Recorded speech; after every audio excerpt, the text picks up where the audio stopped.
I've been meditating for a few months after, I've been meditating for many years, but a few months after listening to some of your recordings and asking for communication with my inner being. I've been getting some really interesting sensations, zingers of energy through my body, goosebumps all over, a lot of other different sensations. Am I on the right track? Once you begin feeling those sensations, you know what they are. In other words, when you meditate, you quiet thought. And when you quiet thought or stop thought, you release resistance. Which means, in other words, we teach meditation because it's easier to have no thought than to have pure positive thought. It really is. So once you quiet your mind, you stop resistance. And once you stop resistance, you come into alignment with who you are. Once you come into alignment with who you are, now that's the perspective that's offering the signals. So those twitches and itches, those sensations in your physical apparatus, those are indications that you are at unconscious levels receiving communication that is causing the impulse. In other words, Esther loved it when she would get eye twitches or things that she knew that no matter what, she couldn't do. So she knew that somebody else was doing it. And we said, that would be us. You say. Do they have a name? If you want them to, if you want that, and we know from your physical format, you're so used to assigning labels to everything that, and there's nothing wrong with it. It does give you a point of focus. We are having a vibrational meeting here today. Much more is happening on a vibrational level than on any other level. But the words cause us to focus similarly, and so the labels are helpful, but the labels are not important. As we are visiting with you here, Esther is not hearing us whispering words that she is repeating. She's receiving blocks of thought that are then being translated at an unconscious level, and she is finding the physical equivalent, the word equivalent of it. And the same thing will eventually happen with anyone who sits with an attitude of meditating. Here's the thing that we want you to hear, and this is what we can feel that's going on with you. There are 3 steps to creating anything, including communication with source energy.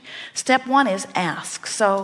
And you do that all day, every day. The contrast causes you to do that. Step 2 is source answers. That's not your work. So both step 1 and step 2 are not part of something that you have to give your attention to. Step 1 happens without you. Step 2 happens without you. Your work is step 3.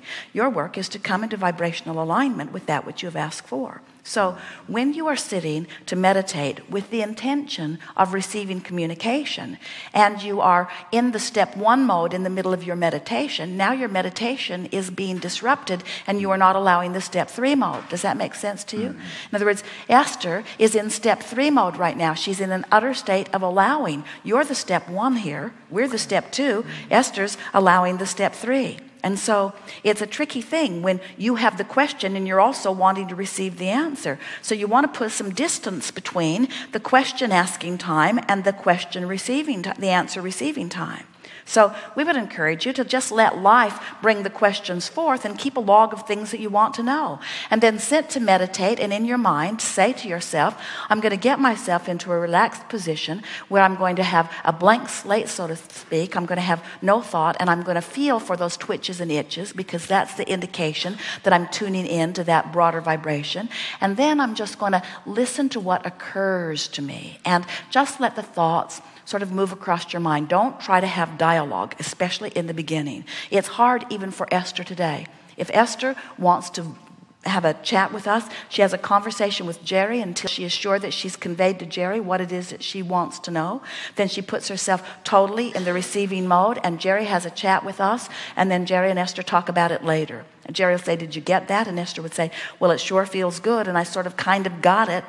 Or Esther will sit with her computer and make her statement of request, and then she will meditate, and then she will receive with the computer in the same way, and then read what has been written later.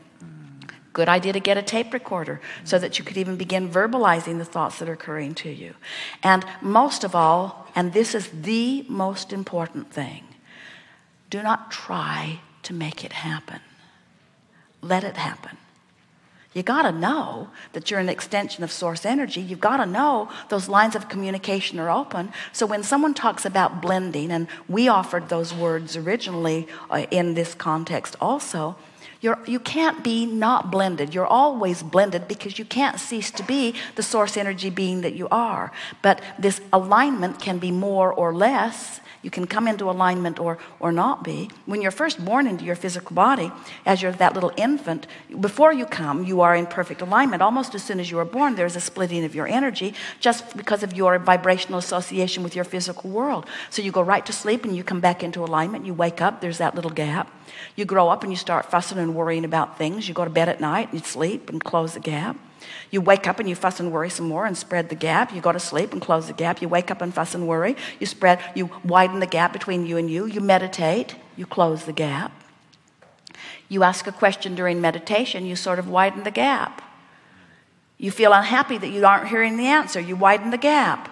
You're frustrated because you've been at this for a long time. You widen the gap. You think God's out to lunch. You widen the gap. In other words, you get the point. Oh, yeah. Absolutely. Good. Very good. Thank you. Yes, indeed. Well, one more, please. We can hear the tar and feathers being prepared. In Buddhist philosophy, they talk about emptiness and enlightenment and empowerment received from holy beings. Empty of resistance is what they're talking about. Absent of resistance. The emptiness. Absence of resistance. There's no emptiness is the wrong translation for the intention of the vibration. Absence of resistance. And if you could get back to the beginning of that reception, you would not find the word empty. Interesting. And what about empowerments from so-called holy beings? Empowerment is alignment. One who's connected to the stream is more powerful than a million who are not. Okay. Alignment. Different way of saying it here, but we're all talking about the same thing. Okay, that's it. Thank you very much. Yes, indeed.